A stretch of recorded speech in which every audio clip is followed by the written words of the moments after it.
The Death of Superman Lives. What happened? We're going to go over that. We're going to pay our tributes to the great Robin Williams. We're going to go over Power Rangers release date and a little mini non-spoiler review of the Teenage Mutant Ninja Turtles movie.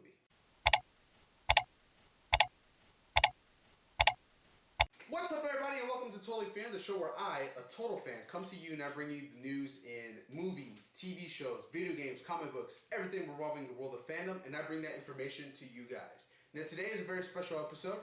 To my left here, I have another close friend of mine, as usual, Tommy Riggins. Mr. Riggins, how are you involved in the world of fandom? My fandom would probably be mainly video games. I do dabble in movies on occasion and into comic books here and there. Alright, any specialties with the games? Probably RPGs if I had to choose something. Alright, cool. Cool beans. Alright, and you met him last week. We're bringing him on again this week, Mr. Jesse Meza. Jesse, how are you involved in the world of fandom? I'm pretty cool. Didn't I answer that last week? Do we really need to go over this again? Actually, no, you're right. Yeah, okay. Nah, Ninja Turtles! definition, not what he does. That's true. I mean, that's true. I mean, what are your specialties? Video games, movies, basically anything. I'm into comics a little bit, I guess. Not really. Okay, that's a pretty good answer, I guess, for the show. It's adequate right now. Yeah, It'll all right. suffice. Yeah. The Death of Superman Lives. What happened is this new movie coming out by director Jon Schnepp, who, if you guys know him, he created Deathlock and Metapocalypse, and then he's done some other stuff too. But a lot of people might know him better from AMC Movie Talk, which is one of the inspiring videos that kind of got me to want to do the show. Basically, what's going on is, back when I was like a kid, maybe high school, maybe middle school, there was a rumored Superman movie that was supposed to be the sequel to Chris Reed. It was supposed to be before Superman Returns. Now, the only rumor that I heard was that they were going to make it and that Nicolas Cage was going to play Superman. However, from last I heard, he backed out because of the Superman curse, which, if those of you who don't know, anybody who plays Superman ends up getting hurt or disabled or something like that. Now, that rumor, or rather that curse, has obviously been lifted since the last guy who played Superman, I think his name was Christopher Roth, I think, who played Superman from Returns. And then the new guy, Henry Cavill, they're still up and running, so I don't know. But have you heard anything about this rumor, Tom? I actually have not, and that's actually news to me. So Superman curse thing. Okay. Well, what about the movie that was supposed to be made? I heard a little bit about that. Written by Kevin Smith or something, right? Okay. Well, what happened was, this was back before the age of technology. I don't even know how I heard it, but supposedly that was going to happen. What about you, Jesse? Do you know anything about that rumor that this movie with Nick Cage was going to be made? Who doesn't love Nicolas Cage in the Superman outfit? There are photos of it floating around, and he looks so uncomfortable. Like, he's just like, why am I doing this? It looks so bad. I'm kind of glad they never did it. It's kind of like when they wanted to do the sequel to Batman and Robin. Like, they were ready to go. George Clooney was signed on for another Batman, and that, obviously never happened for good reasons. But I think it's just we weren't ready for another Superman at that point. Last I heard, they want to sort of do like a documentary just based upon, because there was a bunch of scripts floating around. Like Kevin Smith did one. I think there was a Batman Superman, an earlier script of it that they wanted to do. They wanted to try to do Justice League, but they couldn't really figure out what to do with that, so they kind of just let it die. And then the Superman Returns came out, and that was just okay. Wasn't anything special. And, they kind of just went back to the drawing board with that. So it's pretty depressing. He looks pretty depressed, and, Yeah. So. Well, I mean, from what you heard, it's legit. The director from the creator of Metapocalypse, Jon Schnepp, he's actually, he heard about the movie, and he actually did a bunch of digging around. He actually, in the movie The Death of Superman Lives, what happened? He talks to the Kevin Smith who wrote the script Tim Burton, who was supposed to be the director, and a bunch of other people. Now, this movie that's getting ready to come out, it's got some kind of issues with it. Not bad issues. Well, I guess somewhat bad issues. John Schnepp supposedly wanted to release the movie in 2013. What he wanted to do, he started up like a fundraiser campaign where a bunch of fans were able to pitch in. I think it was like $100,000, where it basically helped to cover him doing these interviews, a bunch of legal fees, things like that. And supposedly what he wanted to do was also film some scenes from the movie. They made a bunch of props and stuff like that. They got the old costumes. So he really dug into it. Now, right now what's going on is, unfortunately, a bunch of fans actually ended up helping out John Schnepp with getting an interview, I think with Kevin Smith and I think one other person. I think those were the last two interviews he did. And unfortunately, to do all that, it costs a little bit more money. And unfortunately, he hasn't been able to, he's not there yet. He thought he was going to be there. He kind of miscalculated, but he's almost there. So this is cool. This is what you guys, the viewing fan audience, this is what you guys can do. Down below, I'll have a link to the Support Superman Lives page where you guys can pitch in a couple dollars. You guys get some cool stuff out of it. And you guys can help John get to that point that he needs to be in order to finish the movie. In fact, it's actually called, I think like the whole process is his finishing funds. He also has a breakdown there of, what help he needs with, so that way you guys can get an idea of what he needs to do. So all that stuff is going to be down below. And going with that, he also has this cool page, I'll put that down below as well, where basically like if you have Twitter, it's like a massive Twitter feed from all over the world. It's like an instant trend as soon as they've reached that goal. So that's something cool you guys can do as well. So according to what you heard, Jesse, he's almost there. That movie is coming out with his insight into the pictures with Nick Cage. Hopefully some screen time of what the movie could have been, and a bunch of other stuff too. Now, right now there's a trailer online, but I believe they'll get a second trailer going, and by you guys supporting and helping out, you guys get to see that second trailer. So definitely check it out, and again, all that information is down below. All right, so this next subject is kind of a little, maybe dark, but Mr. Robin Williams passed away on Monday.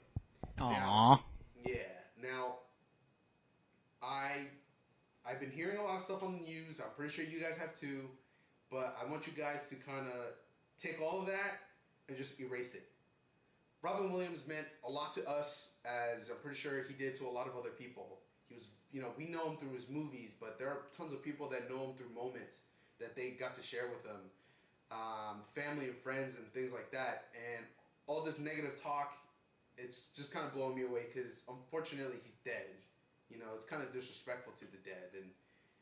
And so just take all that and just kind of erase it and just remember Robin Williams for the guy he was. Jesse, we'll start with you. What are maybe some of the earliest memories, or what's your favorite movie or anything that he's done? What do you remember of Robin Williams? I think the first movie I ever saw was probably Aladdin with him. And at the time, I didn't know who the voice of the genie was. I just was laughing at it because it's so funny.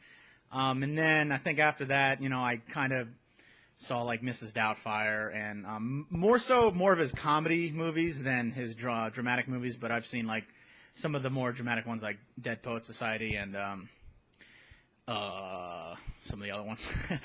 But more so, he made me laugh. He was a person that just, his movies were funny, and he, always put a smile on my face in it. It's really sad that he's gone, but we'll always have those happy memories. We'll always have his movies that will live on forever, and all we can do is just remember all those good times we had. Mm-hmm. I definitely agree. Tom, what about you? What are some of the earliest memories you have?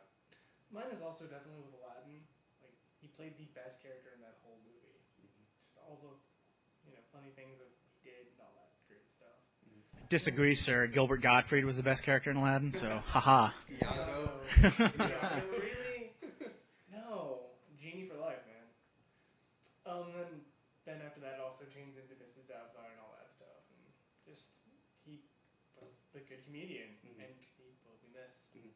I think for us, we're around the same age. We're 24, 25, 26. We're within that range. And for most of you guys that are within that range, you're basically going to remember that. You're going to remember Aladdin, Mrs. Doubtfire, Hook. you're gonna remember those movies. For some of the older generations, they get some other movies like Good Morning Vietnam, which I actually saw part of because of Robin Williams.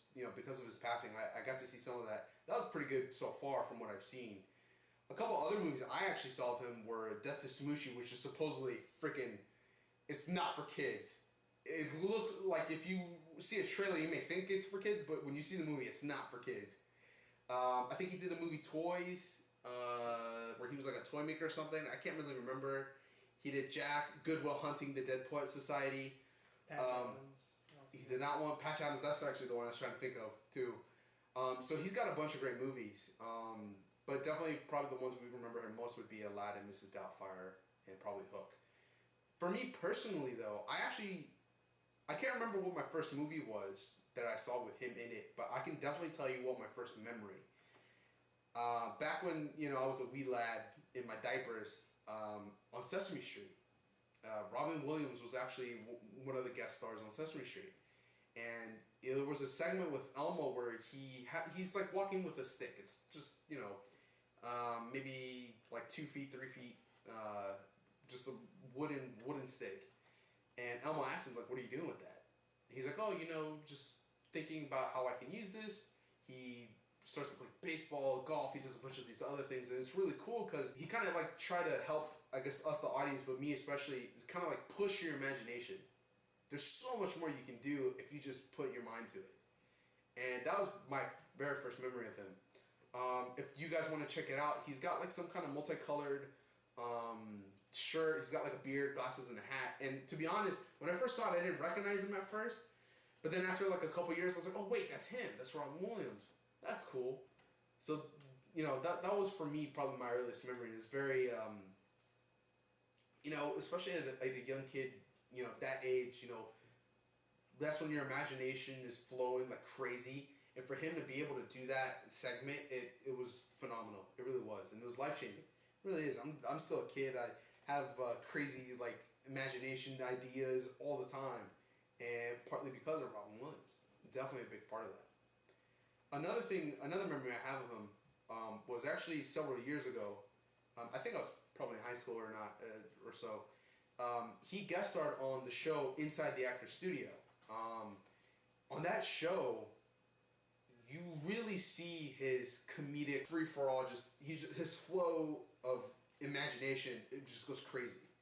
Like he starts off with just joking around, and then you kind of see the guy. I think his name James Lipton. He's like, all right, can we start now?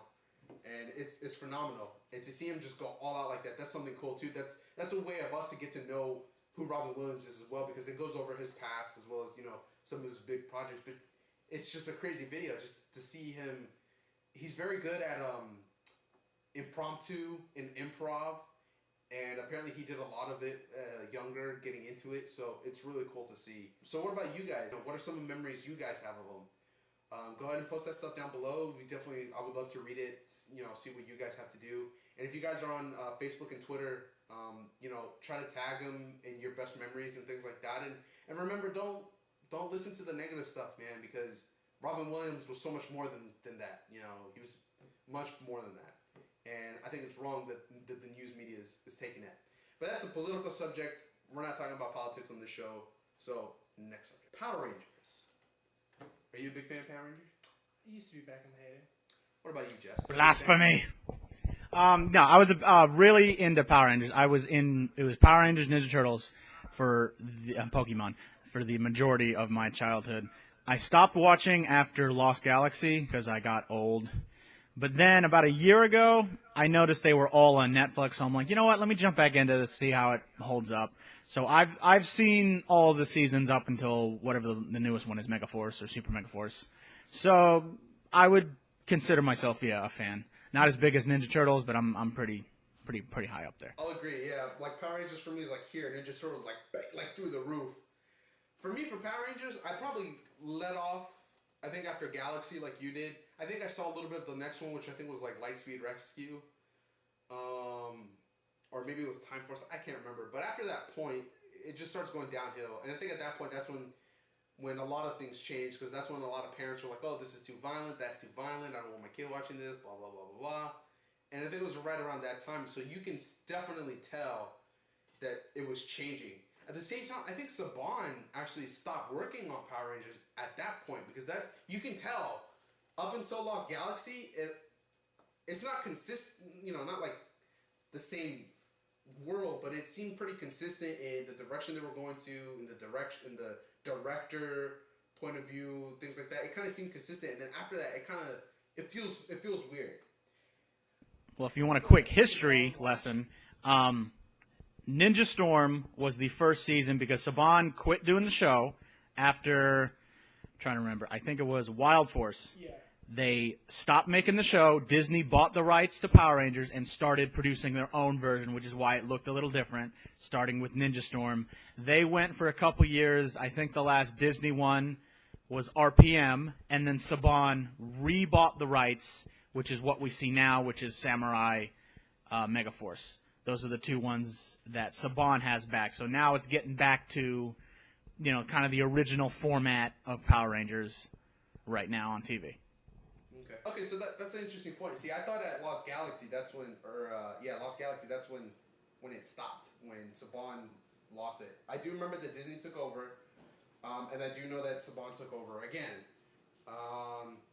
Now, for those of you who don't know, obviously Power Rangers was originally started in Japan, Super Sentai, and they actually started, 10 seasons before Mighty Morphin happened? Since, the 70s, they've been doing it. Yeah, it's been around for a while.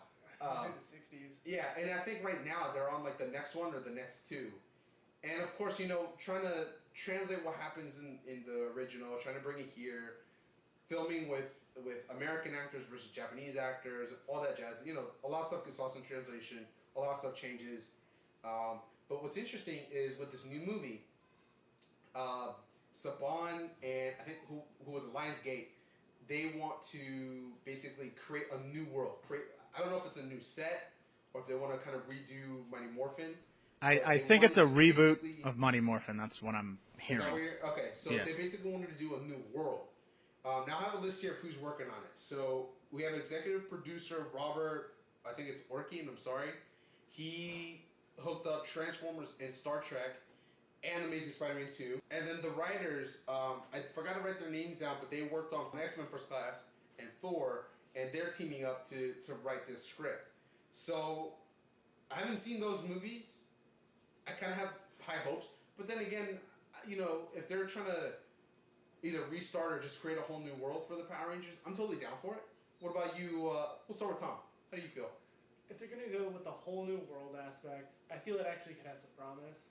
And then, have they mentioned which crowd they're going to go for? Like the younger kids, or are they going for the adult crowd that were into it when they were kids? Or I'm going to say no for one reason: the Ninja Turtles. That movie, and I'll get to the review, but that movie did not, in my opinion, try to appeal to the hardcore fans, which for me is here or there, but I think they're just going to go for a new generation of kids. For the kids that are watching Power Rangers now. Of course, you're going to get some of us older guys, we're probably going to watch the movie and see if it's good or bad, and we'll come up at that point. But I think it's just going to be for the kids. Well, I mean, I guess it still shows promise, especially since they're just going to do their own thing with it. So, I mean, it could be interesting. It depends on where they take it. Since there's not too much information out there right now, we'll have to play it by ear. That was another thing, too, was who is it going to appeal to that was kind of interesting or important. Because, like I said, it might go for the kids, but if they do go this whole, new set of teens, new storylines, new everything, I agree. It does have promise. It really does. Because when we see the movies, the Turbo movie, I kind of didn't like. I thought it was okay, but I felt like it was like a extended episode. The original movie, though, I kind of liked it. I thought it was okay. When it comes to the original movie, I'm sure everyone who was fans of the show at the time when we were kids, when we saw that, we're like, oh, this is amazing.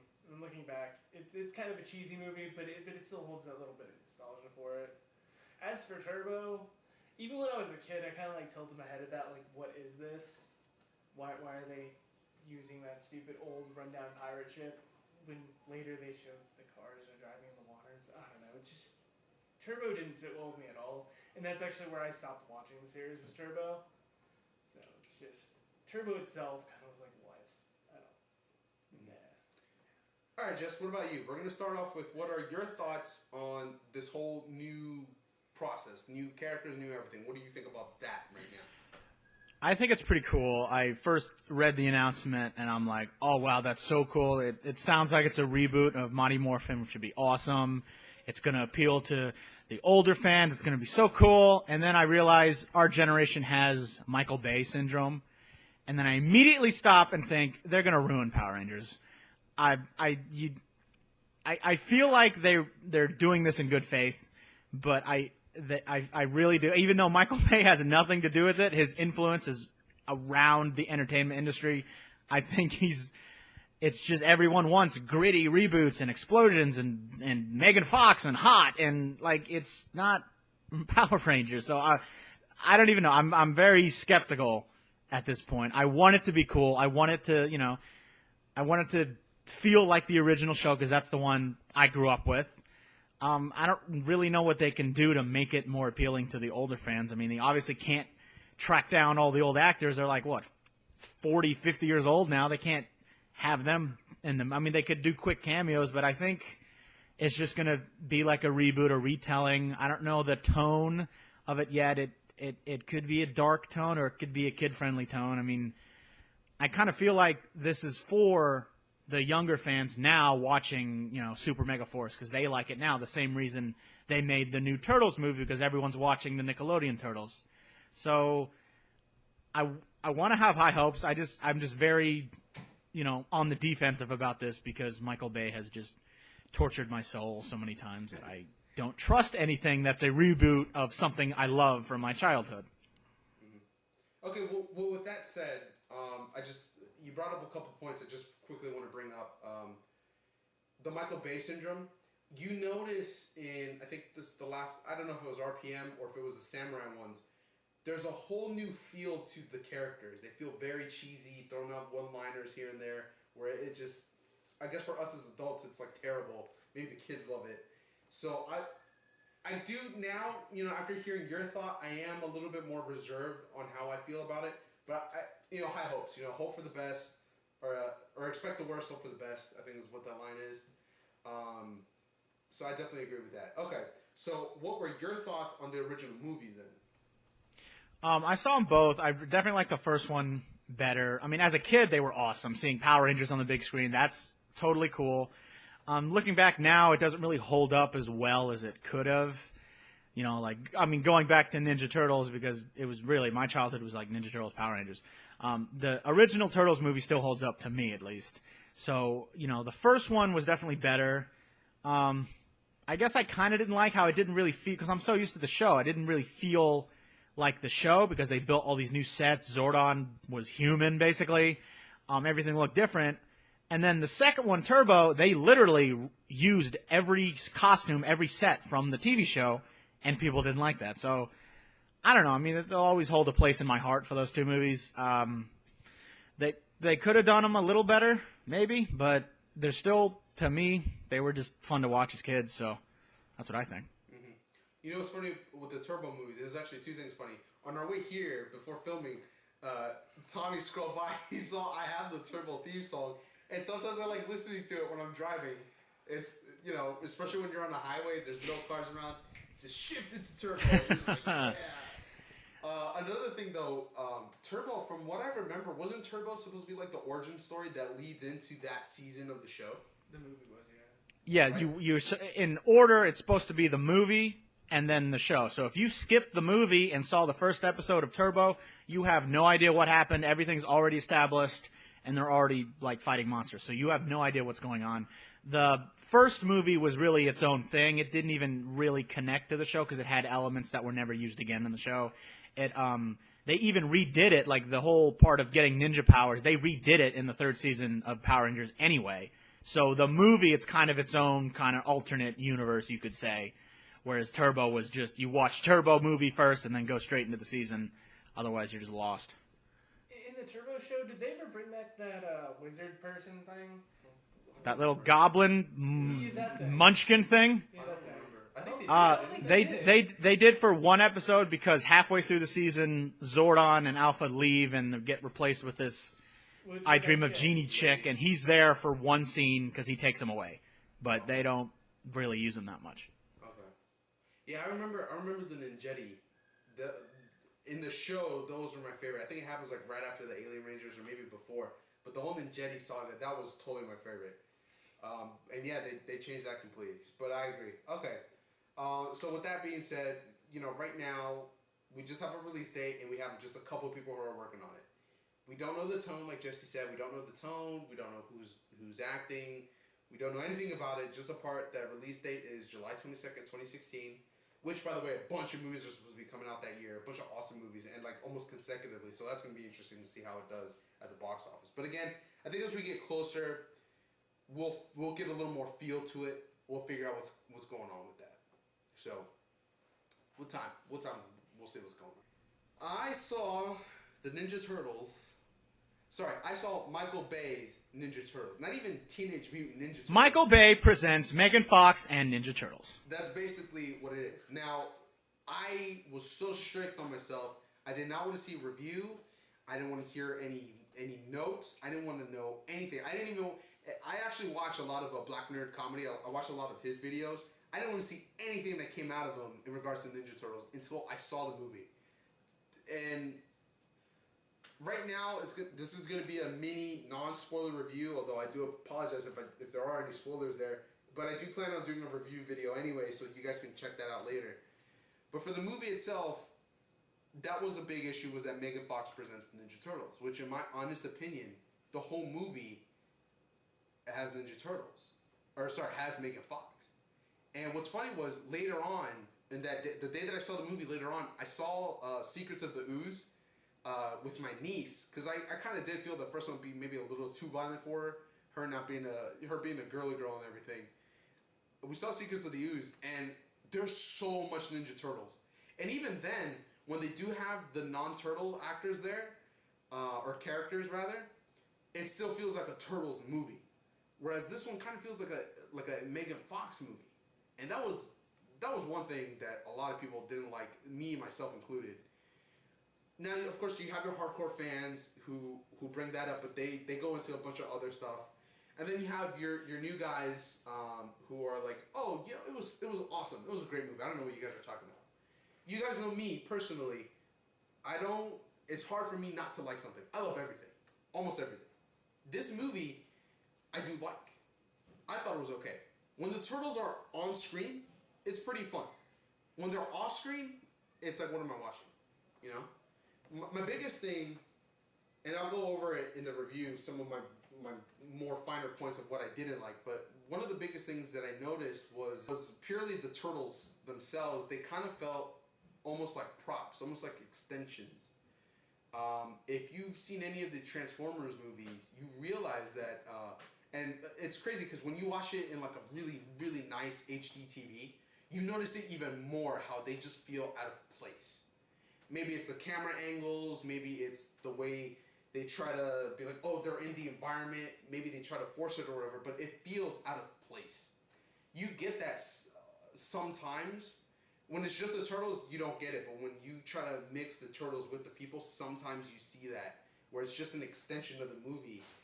And for me, that kind of kills it, because with the suits, there was that sense of realism. You can see them, you can touch them, you can feel their movements, whereas with the computer animations, they're kind of guessing. So if you see like the behind the scenes footage, like when they're filming in the leaked pictures or whatever, you see them in the suits, kind of like how for the Avengers they did the mocap suits, and then for the Turtles, because they're so tall for whatever reason, they have like these sticks on their heads with like the balls that I guess are supposed to be the eyes, and so whenever the actor is talking to them, they have to look at where the eyes are. And for me, that's kind of guessing what their actions are. That's why a lot of people were upset that it's not suits. That's the main reason why I was upset, was the suits kind of has a realistic feel. Now, there are some scenes with the Turtles where it's like, okay, yeah, you can't do that with a suit. That's fine. We get that. But people CGI people all the time, and it still feels real. Why couldn't they do that with the suits? Probably the biggest thing, I've seen some guys online, what they've done was they repaint the action figures for the movie that look really bizarre with the neon colors. They repaint it with movie accurate colors, and they look awesome. At the release, there was a big statue of Donatello.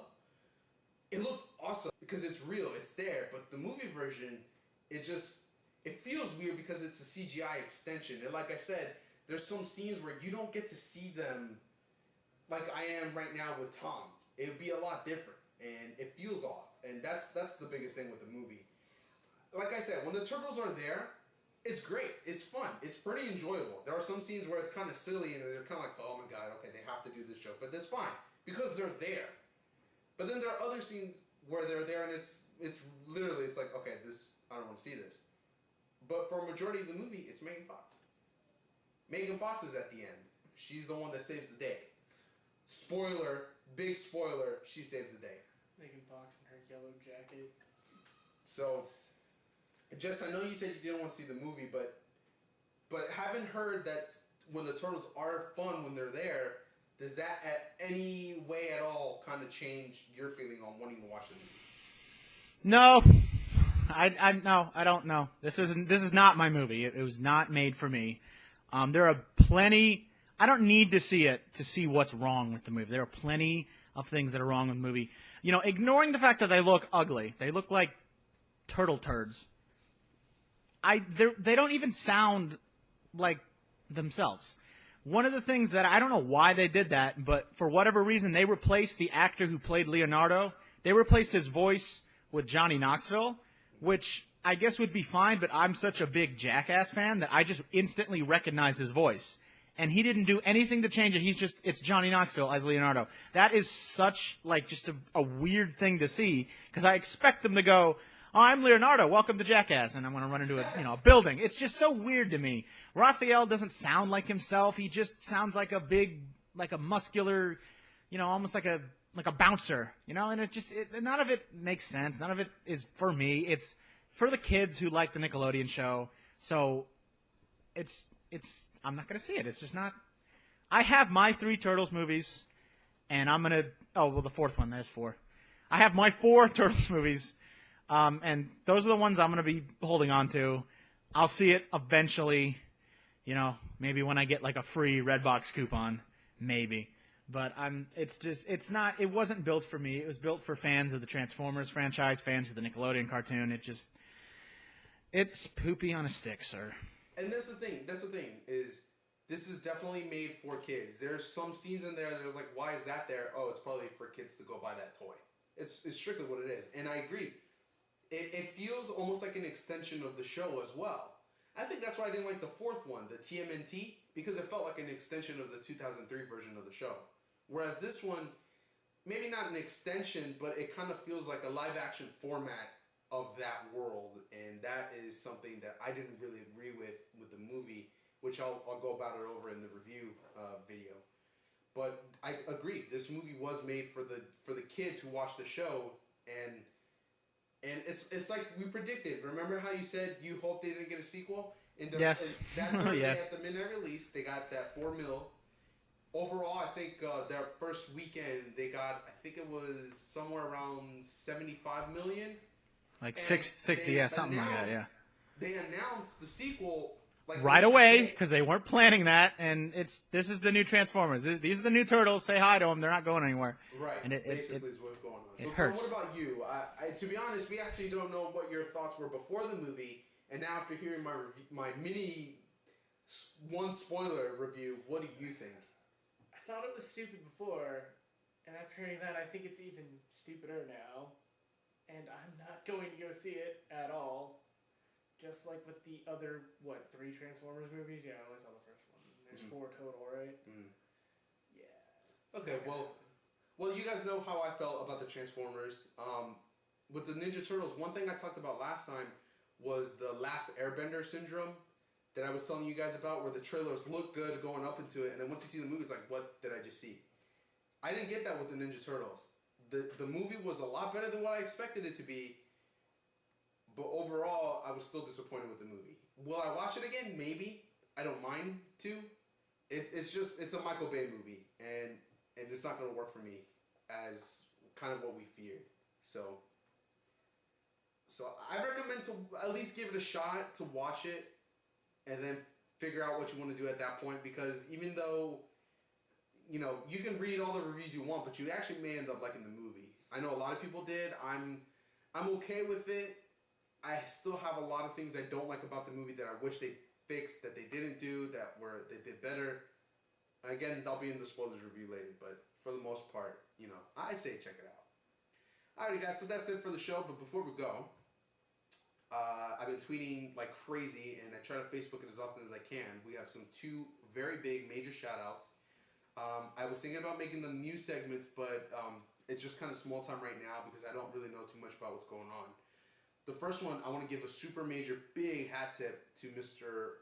Fergal Devitt, or you guys might know him as Prince Devitt. He's a really big time wrestler in the Japanese league, and there were rumors going around. One of my wrestling insiders said that he may be coming to WWE.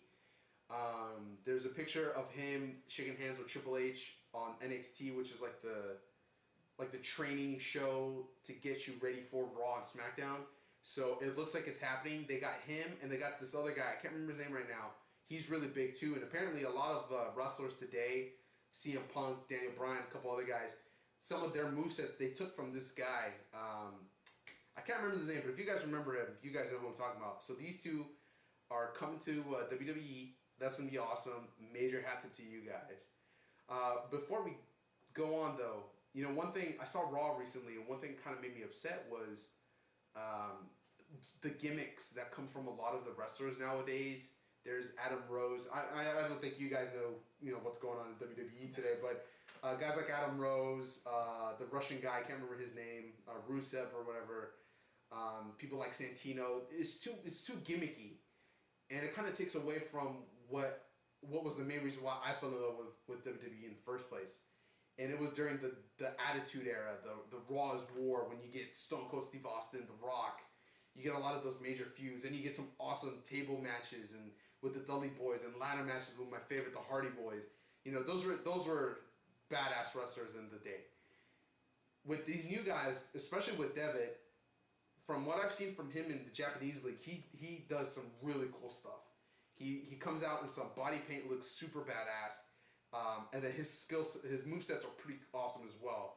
So I'm hoping that he's not a gimmick wrestler. I'm hoping he's that badass that the show's been missing for like quite a while. Do you guys have any input? Tom, we'll start with you. No input. Jesse. I stopped watching wrestling like '98, so no, I'm not big into it now. Yeah, I dabble in it every once in a while, and then when I do watch it, I have my favorites. Roman Reigns, top favorite right now. That guy was Superman Punch. Freaking phenomenal, that guy. But like I said, it's just too gimmicky nowadays, and it kind of takes away from it. So I watch it maybe once every like 2-3 weeks, if that. The next major hat tip is Mr. Norman Reedus, or as many of you know him as Daryl Dixon on The Walking Dead. This guy is, I'm not gonna lie, he's a pretty cool guy. I've seen a couple of his movies. I've seen a lot of behind the scenes things. This guy seems cool. I can see why he's the fan favorite on the show, and I can see why a lot of girls obsess over him. If I went that way, he'd be a good-looking candidate. I don't go that way, so, you know. But the major hat tip for him is because he actually landed a role in the next Silent Hill. The one game that I refuse to play by myself in the dark because that game scares the bejesus out of me. Freaking terrifying. He's been in the news a lot today, or recently. I think he might be going gay on the show, which for me doesn't make any sense, but I mean, I don't even know why they have to address it, but there's rumor that might be going on. Then there's another rumor that he died, which is not what happened at all. What happened was that they were calling him in, the screenwriters or whatever were calling him in, and he thought that they were going to kill his character off, when it turns out they actually offered him like some big movie role supposed to come out sometime soon. So he's going to be doing that as well. So, major hat tip off to you, sir, Mr. Norman Reedus. Hashtag Daryl Dixon. Which, by the way, for all of you guys, if you guys given what the topics we talked about today, if you hashtag Megazord, tweet to me what your Megazord animal is, I may throw in a Daryl Dixon action figure just for him landing Silent Hill. So if you guys watching, hit it on Twitter or Facebook. Make sure you tell me what your favorite animal is, favorite Megazord animal is, or what you would want to be, and you can be entered to win that. For now, guys, that's the show. Thank you for watching. Now, if there's any topics that you guys want to talk about, or if you guys have any questions in the world of movie news, comic book news, video games, anything like that, if there's anything you want to talk about it, you can book it, tweet it, mail it, let me know, or you can post it in the comments down below, and I'll do whatever I can to try to answer for you. So until then, guys, we'll see you.